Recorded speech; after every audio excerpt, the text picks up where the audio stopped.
আলহামদুলিল্লাহ, professor Mohammad doctor Yunus স্যারকে হাজার সালাম এবং ওনার দীর্ঘায়ু কামনা করছি। কারণ হচ্ছে গত ৮ মাসে কাতারের $3.84 মিলিয়ন ঋণ পরিশোধ করতে পেরেছেন।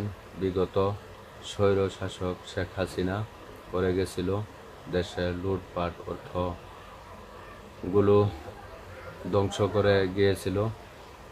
আজ আমাদের professor Mohammad doctor Yunus sir তা পরিশোধ করতে সক্ষম হয়েছেন। উনি শুধু আমাদের বাংলাদেশের অভিভাবক নয়, সারা পৃথিবীর মুসলিম কান্ট্রির অভিভাবক। ওনার হাত ধরেই আমাদের দেশ এগিয়ে যাবে ইনশাল্লাহ, এবং এগিয়ে যাচ্ছে।